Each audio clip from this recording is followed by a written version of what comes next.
नमस्कार, news one India देख रहे हैं आप। मैं हूं आपके साथ आकांक्षा त्रिपाठी और अब बुलेटिन की शुरुआत बड़ी खबर के साथ करेंगे। थोड़ी देर में दिल्ली पहुंचेंगे सीएम योगी आदित्यनाथ। दोनों डिप्टी सीएम भी दिल्ली दौरे के लिए हुए रवाना। संगठन मंत्री सुनील बंसल भी साथ में मौजूद हैं। आपको बता दें कि पार्टी के बड़े नेताओं से सीएम योगी आदित्यनाथ मुलाकात करेंगे। प्रधानमंत्री मोदी और अमित शाह से भी मुलाकात करेंगे। शाम 5:30 बजे राष्ट्रपति से मुलाकात करेंगे सीएम योगी आदित्यनाथ। तो आज बड़ी बैठक जो है उसका आयोजन किया गया है और इस बैठक के लिए सीएम योगी आदित्यनाथ और दोनों डिप्टी सीएम भी जो है निकल चुके हैं। थोड़ी देर में दिल्ली पहुंचेंगे सीएम योगी आदित्यनाथ और उनके साथ दोनों डिप्टी सीएम भी जो है वो भी मौजूद इस मीटिंग में रहेंगे। आपको बता दें कि आज के लिए तमाम कार्यक्रम सीएम योगी आदित्यनाथ के हैं, जहां पर वो पहले मीटिंग में जाते हुए नजर आएंगे। इसके अलावा और भी अन्य कार्यक्रम उनके हैं। आपको बता दें कि शपथ ग्रहण के बाद पहली बार सीएम योगी आदित्यनाथ दिल्ली दौरे पर हैं और ये दौरा उनका काफी अहम माना जा रहा है। माना जा रहा है कि सीएम योगी आदित्यनाथ को बड़ी जिम्मेदारी मिल सकती है और आज जो है ये मीटिंग होगी दिल्ली में, बड़ी बैठक होगी जिसमें सीएम योगी आदित्यनाथ पहुंचेंगे कुछ ही देर में। उनके साथ दोनों डिप्टी सीएम भी मौजूद रहेंगे। बड़ी जानकारी आपको दे रहे हैं। सीएम योगी आदित्यनाथ प्रधानमंत्री मोदी और अमित शाह से भी मुलाकात करेंगे। शाम 5:30 बजे राष्ट्रपति से मुलाकात करेंगे सीएम योगी आदित्यनाथ और अब से कुछ ही देर में सीएम योगी आदित्यनाथ दिल्ली पहुंचेंगे। आपको बता दें कि सीएम योगी आदित्यनाथ दिल्ली दौरे पर पहुंचने वाले हैं कुछ ही देर में। उनके साथ दोनों डिप्टी सीएम भी जो है वो भी दिल्ली में ही मौजूद रहेंगे।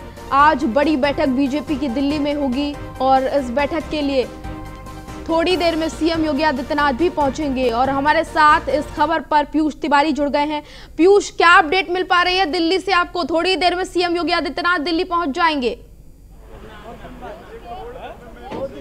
जी बिल्कुल, देखिए अगर हम बात करें तो अभी इस वक्त हम उत्तर प्रदेश सदन के बाहर ही मौजूद हैं और जो सीएम की सिक्योरिटी है वो यहाँ पे आनी शुरू हो गई है और तमाम जो सुरक्षा व्यवस्था है वो चाक चौबंद कर दिए गए हैं। थोड़ी देर का वक्त बचा है जब उत्तर प्रदेश के सीएम योगी आदित्यनाथ यहाँ पहुंचेंगे और इसके साथ ही अगर हम बात करें तो डिप्टी सीएम केशव प्रसाद मौर्य भी उनके साथ आएंगे और तमाम जो भारतीय जनता पार्टी के नेता हैं उनसे मिलने का कार्यक्रम पहले से ही विदित है, उनसे मुलाकात होगी। अगर हम बात करें तो वो राष्ट्रपति रामनाथ कोविंद से मिलेंगे। इसके बाद अगर बात करें तो प्रधानमंत्री नरेंद्र मोदी के अलावा गृह मंत्री अमित शाह, रक्षा मंत्री राजनाथ सिंह से मुलाकात करेंगे। करीब 7 बजे का वो वक्त होगा जब भारतीय जनता पार्टी एक बड़ी बैठक करेगी। ये बैठक भारतीय जनता पार्टी के राष्ट्रीय अध्यक्ष जेपी नड्डा के आवास पर बुलाई गई है, जिसमें भारतीय जनता पार्टी के राष्ट्रीय महामंत्री बीएल संतोष के अलावा खुद भारतीय जनता पार्टी के राष्ट्रीय अध्यक्ष जेपी नड्डा, गृह मंत्री अमित शाह और उत्तर प्रदेश के सीएम योगी आदित्यनाथ के अलावा दोनों डिप्टी सीएम, चाहे ब्रजेश पाठक की बात करें या डिप्टी सीएम केशव प्रसाद मौर्य की बात करें, ये लोग मौजूद होंगे। एक बड़ी बैठक की जाएगी क्योंकि अब सरकार चलानी है 5 सालों तक, तो वो भी तैयारी किस प्रकार से करनी है, खाका तैयार करना है। इसके अलावा तमाम बिंदुओं पर आज चर्चा और मंथन सीएम योगी आदित्यनाथ दिल्ली दौरे के दौरान करेंगे। जी पीयूष, अभी कौन कौन वहां पर पहुंच चुका है और कहां पर यह मीटिंग आयोजित की जाएगी? जी बिल्कुल, देखिए अभी इस वक्त उत्तर प्रदेश सदन में कुछ मंत्री जरूर आए हुए हैं, लेकिन अगर हम बात करें तो थोड़ी देर में जब तमाम जो नेता हैं वो पहुंचने शुरू हो जाएंगे। अगर बैठक की बात करें तो संभव है कि ये बैठक भारतीय जनता पार्टी के राष्ट्रीय अध्यक्ष जेपी नड्डा के आवास पर यह बैठक हो और जिस बैठक में तमाम भारतीय जनता पार्टी के नेता मौजूद रहेंगे और तमाम विषयों पर चिंतन और मंथन किया जाएगा। उत्तर प्रदेश में बड़े संगठनात्मक जो बदलाव हैं वो भी नजर आ सकते हैं, इन विषयों पर भी चर्चा हो सकती है।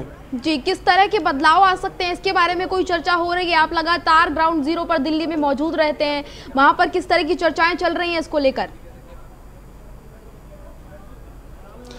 जी बिल्कुल, देखिए लगातार अगर हम बात करें तो सीएम योगी आदित्यनाथ को एक बड़ी जिम्मेवारी दी जा सकती है। कई जो अगर हम बात करें तो अगर इसके अलावा जो डिप्टी सीएम केशव प्रसाद मौर्य हैं उनसे भी बातचीत होगी और ब्रजेश पाठक वो भी इस बैठक में मौजूद होंगे। सबसे खास बात है कि उत्तर प्रदेश के सीएम योगी आदित्यनाथ के साथ संभव है कि दोनों डिप्टी सीएम प्रधानमंत्री से भी मुलाकात करें और तमाम विषयों पर चर्चा होगी। हालांकि ये शिष्टाचार मुलाकात इसलिए नहीं बताई जा रही है क्योंकि इससे पहले भी तमाम नेता, अगर हम बात करें सीएम योगी आदित्यनाथ की या दोनों डिप्टी सीएम की, ये दोनों ही तीनों नेता अलग अलग शिष्टाचार मुलाकात पिछले दिल्ली दौरे पर जब आए थे तो इन्होंने की थी और तमाम विषयों पर चर्चा और मंथन किया था। जी पीयूष, मतलब सीएम योगी आदित्यनाथ को लेकर तो चर्चाएं चल ही रही हैं कि कोई बड़ी जिम्मेदारी उनको मिल सकती है, लेकिन अगर दोनों डिप्टी सीएम की बात करें तो वो भी इस मीटिंग में शामिल होने वाले हैं, तो उनको लेकर किस तरह की चर्चाएं चल रही हैं? जी बिल्कुल, देखिए तमाम तरीके के मंत्रालय और प्रभार दिए गए हैं दोनों डिप्टी सीएम को। इस बार कई मंत्रियों के प्रभार भी बदले हैं, इसको लेकर चर्चाएं चल रही हैं। क्योंकि आप देखिए 2024 में लोकसभा के चुनाव है तो उसकी तैयारी भी भारतीय जनता पार्टी करने जा रही है। अगर हम बात करें तो उत्तर प्रदेश के सीएम योगी आदित्यनाथ का नाम इसने एक और चीज में चर्चा में चल रहा है, संसदीय बोर्ड के सदस्य योगी आदित्यनाथ बनाए जा सकते हैं, जिसमें अगर हम बात करें तो 4 सीट खाली है। करीब 1.5 से 2 साल का वक्त था जब तक इन पदों को ये पद रिक्त थे। अभी तक भारतीय जनता पार्टी ने इन पदों पर किसी का नाम एसके भी हमारे साथ जुड़ गए हैं, एसके का भी रुख करेंगे। एसके, आप जैसे कि देख पा रहे होंगे लखनऊ से सीएम योगी आदित्यनाथ रवाना हो चुके हैं, दोनों डिप्टी सीएम भी रवाना हो चुके हैं और यहां पर दिल्ली में बड़ी बैठक का आयोजन किया गया है।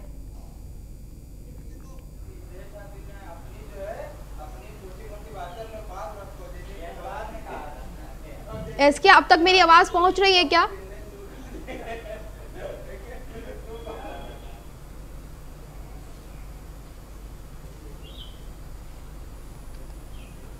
आप बिल्कुल निश्चित तौर पर मुख्यमंत्री Yogi Adityanath, deputy CM Keshav Prasad Maurya, deputy CM Brajesh Pathak Delhi जा रहे हैं और दिल्ली के लिए रवाना हो चुके हैं। और ये बैठक आज शाम जी बिल्कुल, मुख्यमंत्री के साथ दोनों डिप्टी सीएम भी लखनऊ से रवाना हो चुके हैं और चूंकि दिल्ली में शाम 7 बजे बीजेपी अध्यक्ष जेपी नड्डा के आवास पर बड़ी बैठक है और उस बैठक में शामिल होंगे, उस बैठक में शामिल होने के लिए रवाना हो चुके हैं। हालांकि उसके पहले वो केंद्रीय नेतृत्व के जो शीर्ष नेता हैं, जिसमें गृह मंत्री हैं जेपी नड्डा हैं, संगठन महामंत्री बीएल संतोष हैं, उसके अलावा प्रधानमंत्री पास है, तो प्रदेश अध्यक्ष का पद कहीं न कहीं खाली होने वाला है क्योंकि बीजेपी में एक व्यक्ति एक पद का जो नियम है उसके चलते अब ये पद स्वतंत्र देव को खाली करना होगा। तो कहीं न कहीं बीजेपी अगला प्रदेश अध्यक्ष कौन होगा, इन विषयों को लेकर भी चर्चा होगी क्योंकि देश का सबसे बड़ा सूबा है और निश्चित है कि बीजेपी का अब अगला मिशन 2024 है। तो कहीं न कहीं एक प्रदेश अध्यक्ष के तौर पर किसकी तैनाती की जाए, ये एक अहम मुद्दा होगा। उसके अलावा संसदीय समिति में सीएम योगी आदित्यनाथ की भूमिका को लेकर भी चर्चा होगी। उसके अलावा उत्तर प्रदेश में जिस तरीके से सरकार गठित हुई है और कहीं न कहीं मंत्रालयों का काम शुरू हो चुका है, जो बीजेपी के संकल्प पत्र में वायदे थे उन पर काम किस तरीके से आगे बढ़ रहा है, इन बहुत सारे विषयों को लेकर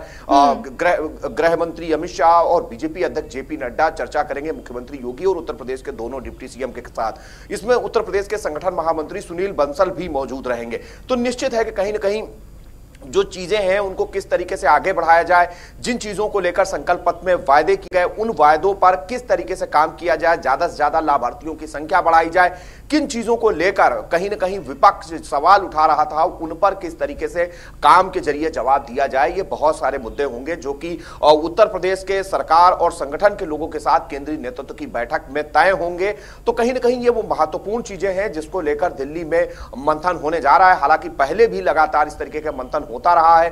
डिप्टी सीएम चाहे केशव प्रसाद मौर्य हो या ब्रजेश पाठक हो, पहले भी अभी 2 दिन पहले ही दिल्ली में थे और लगातार केंद्रीय नेतृत्व के नेताओं से मुलाकात की थी उन्होंने और बातचीत भी हुई थी। और अब यह बैठक कहीं न कहीं उत्तर प्रदेश के तीनों शीर्ष जो सरकार में है, जिसमें उप मुख्यमंत्री और दोनों उप मुख्यमंत्री, साथ ही साथ संगठन महामंत्री सुनील बंसल, तो कहीं न कहीं अब चीजों की भूमिका को लेकर, चीजों को किस तरीके से आगे बढ़ाया जाए, किन चीजों को लेकर सरकार आगे बढ़े, कैसे लोगों तक अपने मैसेज को पहुंचाया जाए कि जो वायदे हमने किए हैं वो हम कर रहे हैं। बहुत सारे विषय हैं जिनको लेकर आज ये मंथन बैठक होने जा रही है। तो क्योंकि अहम इसलिए भी है कि संसदीय समिति को लेकर चर्चा होगी, सीएम की क्या भूमिका हो उसमें, उसके अलावा उत्तर प्रदेश के प्रदेश अध्यक्ष का पद खाली होने जा रहा है उसको लेकर भी, साथ ही साथ अगर हम बात करें तो उत्तर प्रदेश सरकार किस तरीके से काम करे, लाभार्थियों की संख्या किस तरीके से बढ़ाई जाए ताकि सीधे तौर पर इसका फायदा 2024 के लोकसभा चुनाव में मिले।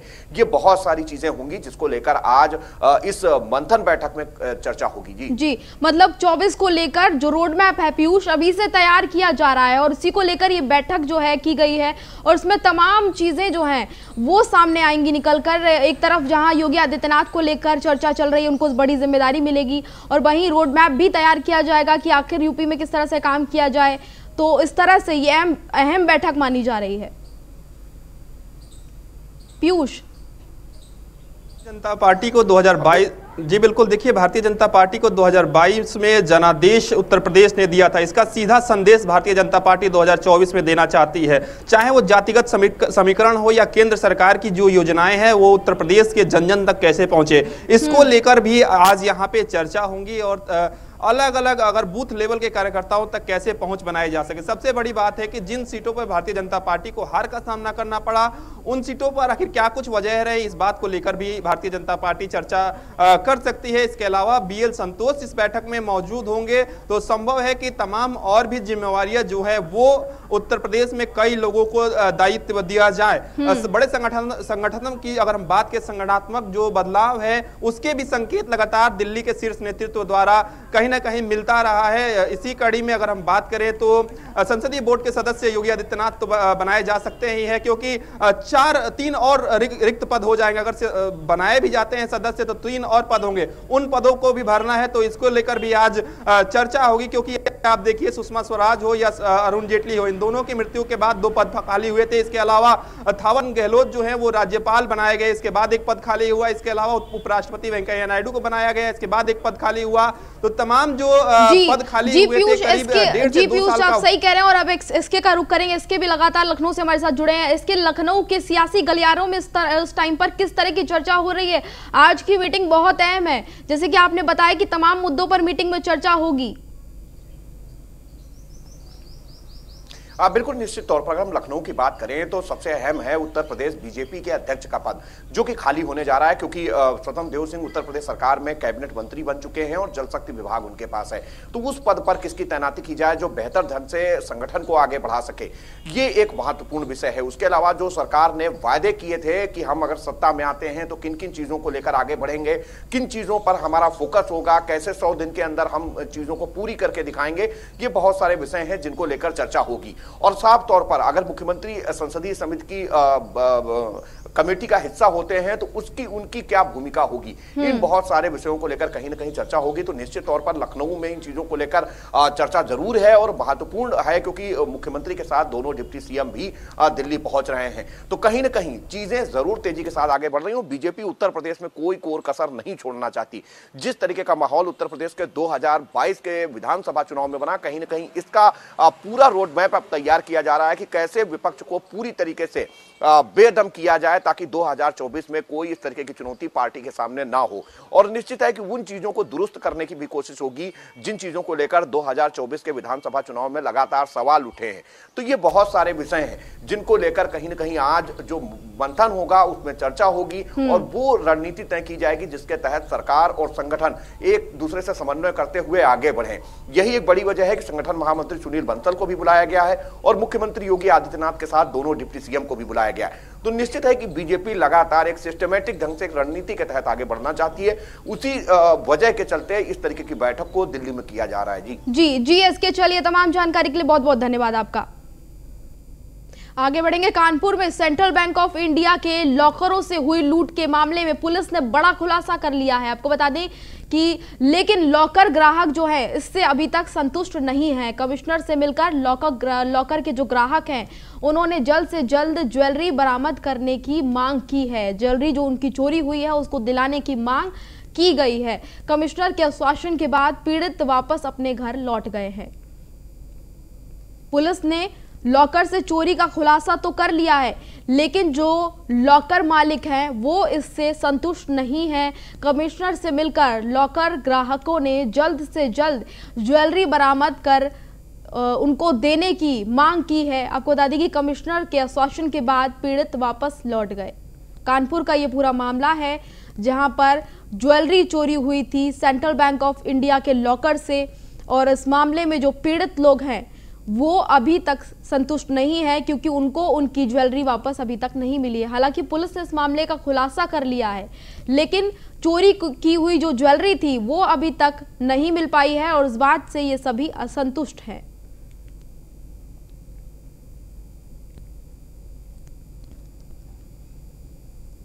कमिश्नर से मिलने आए थे। हमारे लॉकर संबंधित, मतलब जो हमारे लॉकर से लूट मार हुई है सेंट्रल बैंक के लॉकर से, उसी के सिलसिले में हम लोग आए वहाँ मिलने कमिश्नर से। कमिश्नर ने क्या आश्वासन दिया आपको, और जो आपका जो लॉकर में जो ज्वेलरी रखी थी उसकी क्या लिस्ट ली उन्होंने?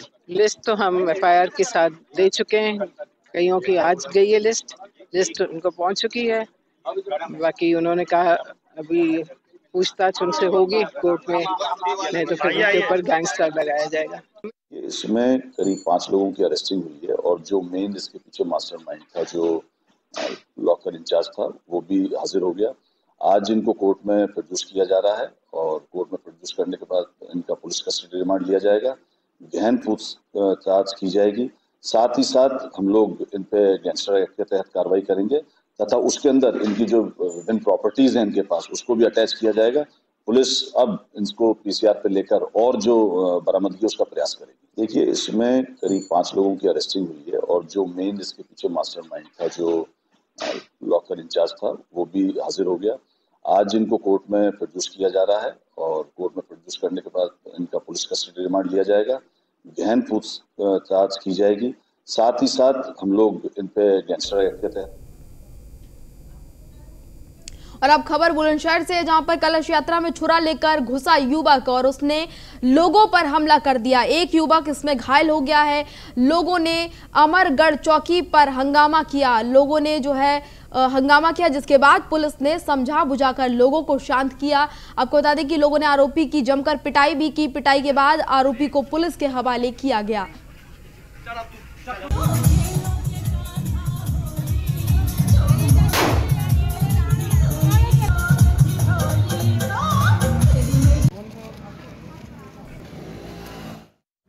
और उस फुरकान नाम के लड़के ने हम पर धार हथियार से वार किया था। इस भाई का लगा है तो वो तो हम मौजूद थे सभी, तो वो बचा लिया है, वरना आज बहुत घटना। तो ये कलश यात्रा कहाँ से निकल रही थी? ये कलश यात्रा महादेव मंदिर से निकल रही थी। वो मूर्ति स्थापना का कलश यात्रा थी, प्राण प्रतिष्ठा की, उसमें हम मौजूद थे।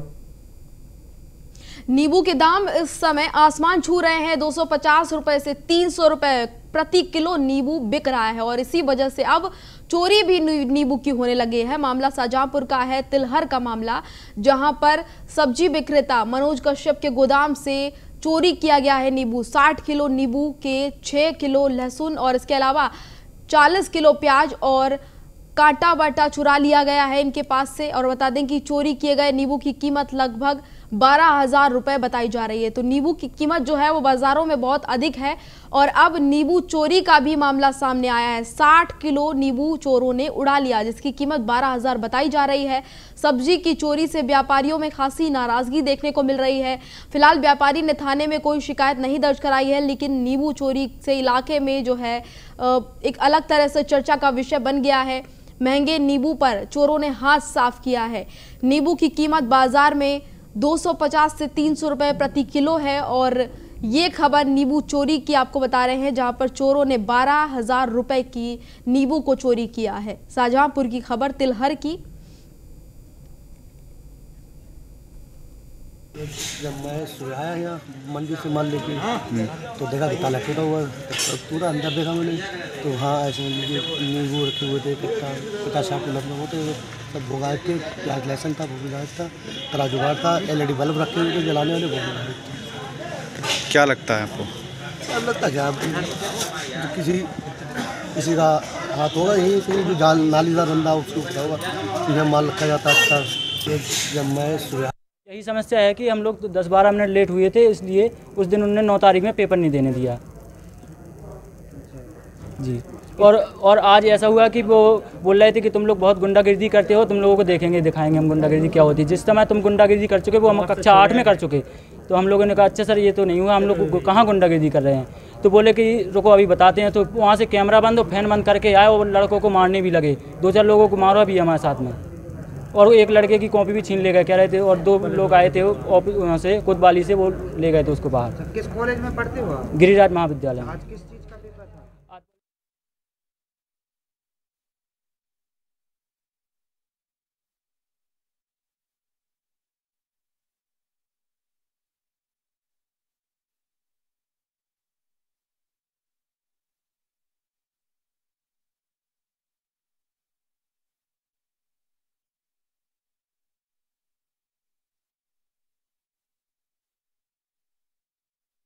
तो शाहजहांपुर की खबर आपको बता रहे थे, जहां पर नींबू की चोरी चर्चा का विषय बन गई है। आपको बता दें कि 12,000 के नींबू पर चोरों ने हाथ साफ किया है और ये चोरी की वारदात अब पूरे इलाके में चर्चा का विषय बनी हुई है। शाहजहांपुर का पूरा मामला तिलहर का, जहां पर 60 किलो नींबू चोरी किया गया है। महंगाई के खिलाफ कांग्रेस का विरोध प्रदर्शन लगातार जारी है। इसी कड़ी में कांग्रेस जिला अध्यक्ष चंद्रगुप्त विक्रमादित्य की अगुवाई में कांग्रेस कार्यकर्ताओं ने हाथरस में भी महंगाई के खिलाफ विरोध प्रदर्शन किया। वहीं प्रदर्शन के दौरान चंद्रगुप्त विक्रमादित्य द्वारा जो है दर्जनों कार्यकर्ताओं के साथ धरना प्रदर्शन किया गया। कार्यकर्ताओं के साथ जिले के प्रमुख बैंक इंडियन ओवरसीज बैंक में घुस गए और अपने साथ ले गए नींबू, रिफाइंड और डीजल जैसी वस्तुएं जमा करने की कोशिश की गई।